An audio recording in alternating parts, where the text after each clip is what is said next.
taxa de juros começou a subir em março de 2021 e foi elevada 12 vezes. Saltou de 2% até se estabilizar em agosto de 2022 em 13,75%.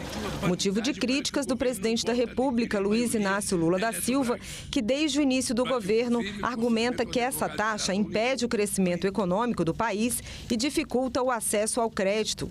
Aos senadores da Comissão de Assuntos Econômicos, o presidente do Banco Central explicou o que a autoridade monetária avalia na hora de estabelecer os juros. Nós olhamos a inflação corrente. Então, como que está a inflação corrente? Quais são os aspectos da inflação corrente que chamam a atenção? Se tem alguma coisa na inflação corrente que nos permite ver, né, a inflação futura. Nós olhamos a capacidade da economia de crescer sem gerar inflação. Então, a gente, por exemplo, vê que tiveram várias reformas que foram feitas que melhoram essa capacidade. A gente chama isso de ato do produto, né?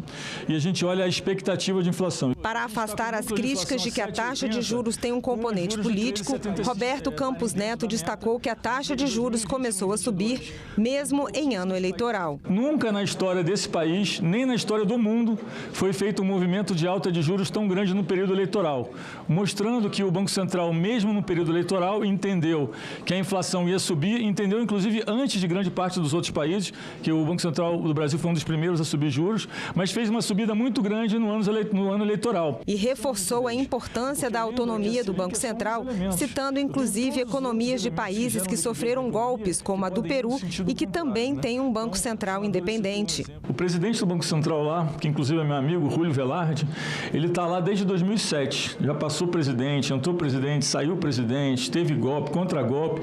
E você olha os mercados no Peru, a instituição do Banco Central é tão forte que, se a gente olhar o gráfico de baixo, a comparação dos juros do Peru com os juros dos Estados Unidos, mesmo durante esse período de tantas crises internas, ele quase não descolou. Roberto Campos Neto respondeu também a críticas de que a meta da inflação poderia ser mais alta para permitir uma redução maior dos juros. O problema de ter um pouquinho mais de inflação é que um pouquinho mais de inflação acaba virando muito mais inflação.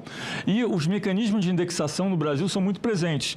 E tem vários estudos que mostram, inclusive outro dia tinha um artigo no jornal mostrando que acima de 4,5 e 5 a inflação começa a indexar rápida.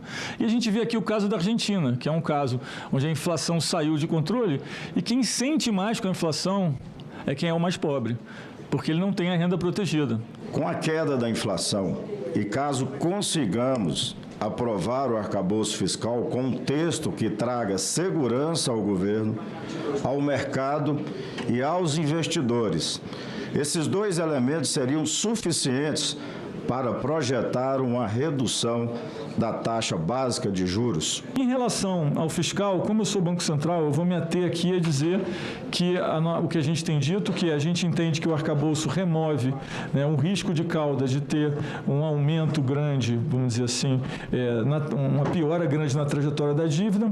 E vamos lembrar que não tem relação mecânica. O que a gente precisa é que esse canal de expectativa ou canal de projeções, junto com esse canal de credibilidade que a gente mencionou de várias formas aqui, que ele atue de forma a propiciar, né, a possibilidade do governo, do Banco Central, eventualmente cair os juros. O senador Cid Gomes trouxe ao debate a relação entre o aumento da taxa de juros e a dívida pública, mostrando que quanto mais altos os juros, maior será a dívida do governo federal. E disse que se o Brasil tivesse uma taxa de juros igual à dos Estados Unidos, que está em 4,5%, teria economizado 510 bilhões de reais em pagamento da dívida. A política, por mais que o senhor não deseje, está presente nessas questões.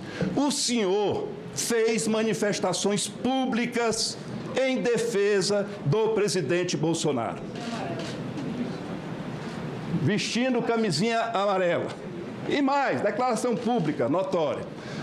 Olha, o Banco Central é impressionante e eu não acredito em coincidência. O Banco Central, as pessoas vêm do mercado financeiro e voltam para o mercado financeiro. De maneira, senhor presidente, com todo respeito, me perdoe, mas nessa hora eu queria lhe fazer uma sugestão. Pegue o seu bonezinho e peça para sair, por favor. Obrigado. O Banco Central não é culpado por todas as mazelas que foram aí descritas. É verdade, a taxa de juros é alta e a gente tem que baixar. E a gente quer baixar. E é importante fazer um trabalho para isso. Mas não podemos confundir a causa e o efeito. Não é o Banco Central, né, que faz a dívida ser alta. É a dívida alta que faz o juro ser alto. E a mesma coisa acontece no banco.